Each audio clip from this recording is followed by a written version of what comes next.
జగనన్న కాలనీలతో దగాపడ్డ ప్రజలు. శ్రీకాకుళం నియోజకవర్గం MLA Gondu Shankar.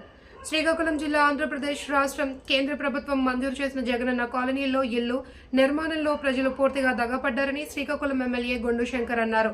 Rural మండలంలోని బాకలవలసలో నిర్మాణంలో ఉన్న జగనన్న కాలనీలో ఇళ్లను ఎమ్మెల్యే శంకర్ అధికారులతో కలిసి శనివారం పరిశీలించారు. ఈ సందర్భంగా ఆయన మాట్లాడుతూ కేంద్ర ప్రభుత్వం పేదల ఇంటి కలను నెరవేర్చేందుకు ఇళ్లను మంజూరు చేస్తే అది గత ప్రభుత్వం మంజూరు చేసినట్లుగా చెప్పుకోవడం సిగ్గుచేటన్నారు. ఈ కార్యక్రమంలో కమిషనర్ మండల అధికారులు, కూటమి నాయకులు, కార్యకర్తలు, లబ్ధిదారులు తదితరులు పాల్గొన్నారు. చెప్పండి, మనం కొనసాగిస్తామని చెప్పండి. టైం బాండెడ్ గా మార్చి లోపలే ప్రతి ఒక్కరికి పేమెంట్లు కూడా వేస్తామని చెప్పండి. అలాగే మౌలిక వసతులు కూడా కల్పిస్తామని చెప్పండి అనే ఆదేశాల మేరకు మేము రావడం జరిగింది. ఈ సందర్భంగా నేను ఒకటే తెలియజేస్తున్నాను ఈ నియోజకవర్గ ప్రజలందరికీ కూడా, మీరు గమనించండి. గతంలో దుష్ప్రచారం చేశారు, మేము పథకాలను ఆపేస్తాం, ఈ ఇల్లులను ఆపేస్తామని. ఈ రోజు మీకు ఆ రోజు ఏదైతే ఎలక్షన్ ముందు మాట ఇచ్చామో అవన్నీ కొనసాగిస్తామని, ఆ కొనసాగింపుగా ఈ రోజు ఈ కార్యక్రమం. ఇది కూడా కేంద్ర ప్రభుత్వ నిధులు, రాష్ట్ర ప్రభుత్వం రూపాయి కూడా దీని మీద వెచ్చించలేదు. మొత్తం దగా చేసి ప్రజలను మోసం చేసి మౌలిక వసతులు లేదు. ఈ కాలనీలో దాదాపు 150 ఫ్యామిలీలు దిగాయి ఆల్రెడీ. కనీసం వీళ్ళకి వర్షం వస్తే నడ్డానికి రోడ్డు లేదు, డ్రైన్ లేదు, వాటర్ లేదు. ఒక మనిషి చనిపోతే 2 రోజులు పెట్టుకున్నామని కాలనీ వాసులు గోల పెడుతున్నారు. శ్మశాన వాటికి కూడా ప్రొవైడ్ చేయలేదు. ఇలాంటి దౌర్భాగ్య స్థితిలో ఎక్కడికక్కడే రాష్ట్ర వ్యాప్తంగా కూడా ఇలాగే నట్టేట ముంచేసిన ప్రభుత్వం గత ప్రభుత్వం. అందుకు నేను ఈ సందర్భంగా తెలియజేస్తున్నాను, మీరందరూ ఎప్పటికైనా ఈ కళ్ళబొల్లి మాటలు అతను నమ్మొద్దు. ఈసారి వస్తే తిప్పికొట్టండి. మీరు ఈ ఎన్డీఏ ప్రభుత్వానికి మద్దతు ఇవ్వండి. మీ అందరి ఈ మౌలిక వసతులు అన్ని కూడా తీరుస్తాం. గతంలో టిడ్కో ఇల్లు కోసం పేదవాళ్ళు వడ్డీకి వాడుకొని ₹1,00,000 కట్టి టిడ్కో ఇల్లు కోసం వెళ్తే మీరు మాకు ఇచ్చారా?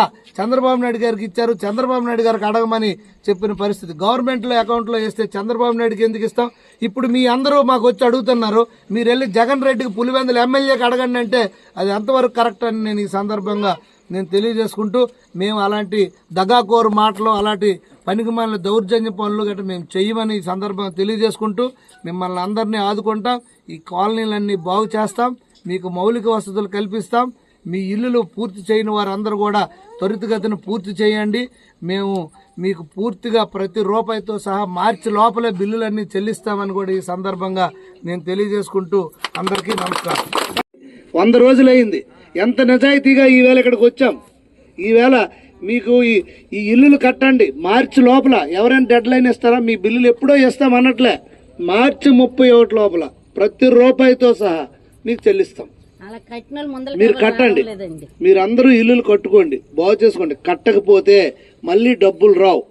మళ్ళీ మేము ఆ ప్రభుత్వంలాగా మోసం చేసామని మళ్ళీ వైసీపీ నాయకులు కానీ, ఆ పులివెందుల ఎమ్మెల్యే జగన్ రెడ్డి కానీ వీళ్ళందరూ మళ్ళీ దుష్ప్రచారం చేస్తారు. అందుకు వాళ్ళకి మరి రెండో పని లేదు. లడ్డూలో ₹350 కేజీ వస్తుంది నెయ్యి. నాకు మీ ఇంట్లో నెయ్యి ₹320కి అది పరిస్థితి అలా ఉంది. ఇప్పటికైనా మీరు గమనించి వాస్తవ పరిస్థితులు తెలుసుకొని, ఎవరు ఎలాంటి వాళ్ళు, ఏ ప్రభుత్వం ఎలాంటిది, ఎవరు అనుభవజ్ఞ నాయకుడు, ఎవరు మనకి కష్ట సుఖాల్లో